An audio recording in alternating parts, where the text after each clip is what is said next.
কি ঘটনা এটা বলুন দেখি।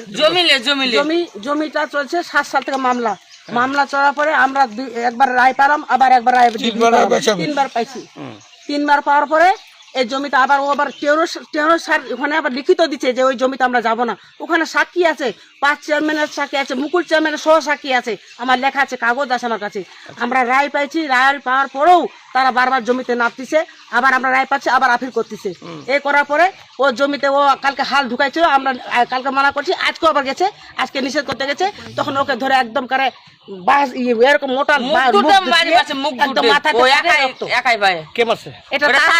তারা মামলা ঘটনা কোন জায়গায়? ঘটনা হারিপাড়া 20-র পাশে।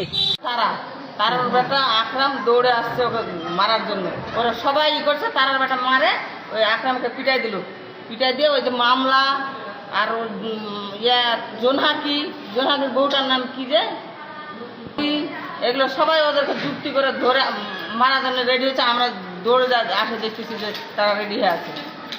আচ্ছা, ওকে আমরা তখন ছিলাম না, ও একাই গেছিল। এরপরে ওই যে ওই চিল্লাচিল্লি করে ই করতেছে ওইদিকের লোক, তখন আমরা দৌড়ে গেছি। যাই ওকে নিয়ে আসো, তখন আমরা নিয়ে যা থানায় নিলাম, থানায় নিয়ে যা তারপর হসপিটালে নিয়ে আসলাম। একদিন ছিল ওখানে, আমি জমি রিসিভ করতেছিলাম, তখন ওরা আসলো, এসে আমার গেলে চল আমার হাসপাতালে। কে বললো?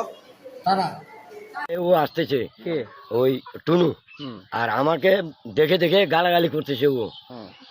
আর বলছে এই বেটা তোকে কে ই বললো যে আমার বউকে গালাগালি করিস, ই করিস, ও করিস, আমার বউকে নির্যাতন করিস, আমি কোথায় ভাড়া খাটাই, এইগুলো বলতে বলতে আমার টুরি এসে ধরে নিছে আমাকে। আপনার যদি আমি টুরিটা ধরি তাহলে আপনি কি আমাকে ছাড়বেন কি না ধরবেন আপনি? আমি ধরছি, তখন আমাকে যখন চুরিটা ধরছে তখন ওকে আমি ধরছি, পড়ে গেছে ও ফুটার উপরে, নেশা অবস্থায় ছিল ও।